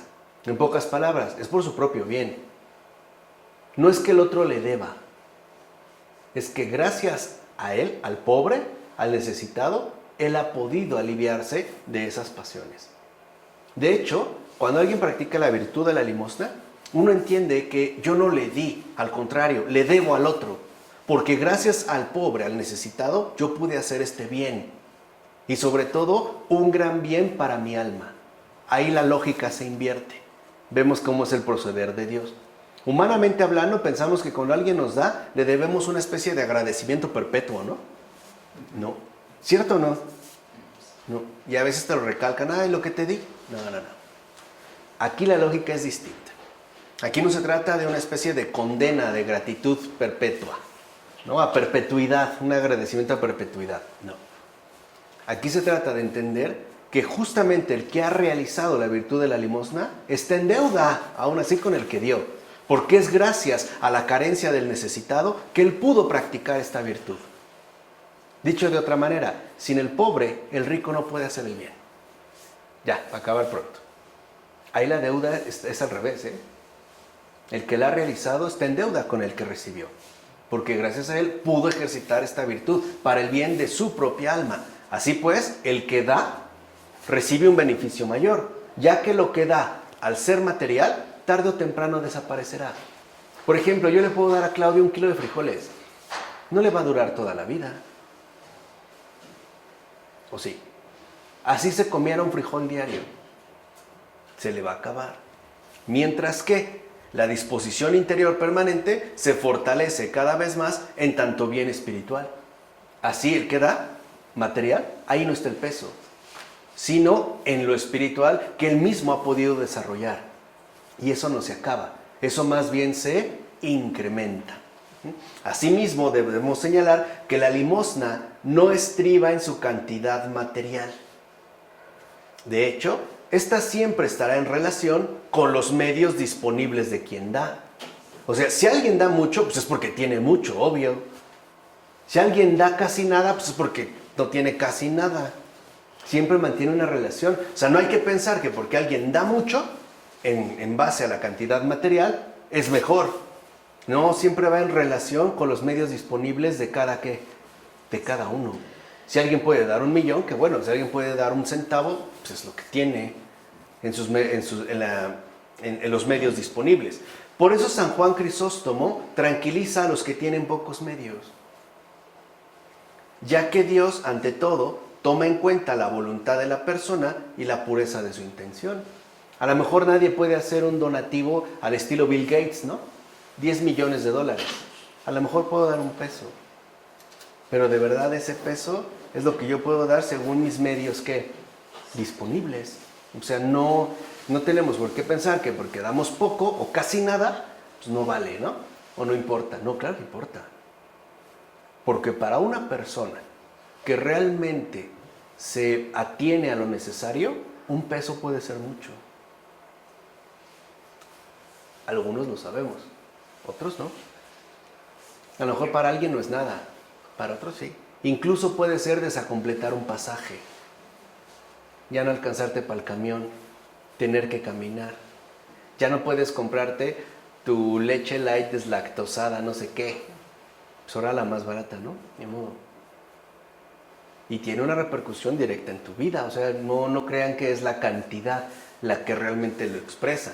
Ahora, esto sigue siendo fundamental en todos los casos. Es decir, tanto en los que tienen como en los que no tienen. Ya que una de las finalidades principales de la limosna es la curación y el desarrollo espirituales del que da. Como subraya San Juan Crisóstomo, el Señor no solo considera la acción, sino que discierne profundamente la voluntad. De forma que, como afirma este santo, la virtud de la limosna no consiste solo en dar, sino en dar de la manera y con el fin que Dios manda. Eso es lo que va a importar. No es dar por dar, sino dar de la manera y con el fin que Dios manda. Ahora veamos. Para que la limosna tenga un valor espiritual, esta debe hacerse de forma siempre desinteresada. Es decir, que el donante no debe esperar de ella beneficio de ninguna clase. Si no, se echa a perder. Si yo le di, volviendo al ejemplo, ¿no?, el kilo de frijoles a Claudio, esperando que con eso ahora ya me dé un favor, entonces yo no di limosna, yo hice un negocio. ¿Se entiende la diferencia? O sea, tiene que ser realmente de forma desinteresada. Tan desinteresada que ni siquiera puedo esperar, o mucho menos obligar, un agradecimiento a perpetuidad. Ningún beneficio, de ninguna clase. Ni implícito, ni explícito. Es decir, ni material, pues ahora yo te di frijol, pues ahora tú dame arroz, ¿no? Ni inmaterial. Por ejemplo, una especie de fidelidad constante. O una especie de esclavitud implícita, ¿no? No, pues yo te di, entonces ahora tienes que hacer todo lo que yo te diga. No. Entonces no es limosna, es tiranía. ¿Vale? Ese es el primer rasgo. Sobre todo, el donante, el que da, debe guardarse muy bien de no incurrir en la autosatisfacción. Ay, qué bien me siento de dar, ¿no? Puedo dar. Por eso Cristo mismo recomienda lo siguiente: habéis recibido gratuitamente. Dar entonces gratuitamente. ¿No? Lo menciona en Mateo 18. De hecho, la vanagloria puede unirse fácilmente a la práctica de la limosna y por tanto puede echar a perder los frutos de dicha práctica. San Bernardo tenía una frase muy bella, que es de hecho una indicación y que tiene relación con este tema. San Bernardo decía: el que hace lo que nadie más hace, atrae toda la atención para sí. O sea, lo que está denunciando San Bernardo es la vanagloria, por destacar. Claro, de entrada no se vería, ¿no?, el efecto realizado en la práctica. Pero el problema es que esta vanagloria no interrumpe la práctica, pero echa a perder los frutos. Es decir, le quita toda su valía espiritual. Se mundaniza, como diría actualmente el Papa Francisco. Ahora, por otro lado, vean, el que da debe hacerlo con liberalidad, es decir, sin ningún tipo de reticencias, tanto respecto a los bienes de los que se desprende, como respecto a la calidad de a quien se los da. O sea, no puede decir, no, esto no, si quieres esto. Tampoco puede decir, bueno, tú sí, tú no. Solo así hay verdadera limosna, va a decir San Juan Crisóstomo. Si no, vuelvo a insistir, la limosna se echa a perder espiritualmente. No puedo tener, ¿no?, ningún tipo de reticencias, ni respecto a lo que doy, ni respecto a quién doy. Por eso San Pablo aconsejará dar sin calcular, como lo dicen los romanos, sin tristeza ni obligación. Ahorita vamos a ver este punto, ¿no? La segunda Corintios, de buena gana, en la primera carta a Timoteo, y sobre todo con alegría. Ese es el signo claro de la virtud de la limosna. Veamos, dar con alegría, sin ningún tipo de pesar, de molestia o mínima irritación. Cuando algo de esto se presenta, así sea mínimo, ay, pues sí, pero la verdad como que me duele, ¿no? Bueno, pero cuídalo, ¿no? Cuídalo, es que me lo dio mi mamá, ¿no? No, yo lo cuidé, es que me lo trajeron de París. No es de onda. Si hay molestia, así sea mínima, no hay fruto espiritual. Si hay mínima irritación, ay, otra vez, sí, ya, hombre, toma. Está echado a perder, o sea, es un fruto podrido, pues. Y es tan importante que Juan Crisóstomo llega a decir que aquí radica justamente la naturaleza de la limosna, en el dar con alegría. De hecho, San Juan Crisóstomo hace notar que lo importante no es el don, lo que se da, sino la diligencia y la alegría en el dar.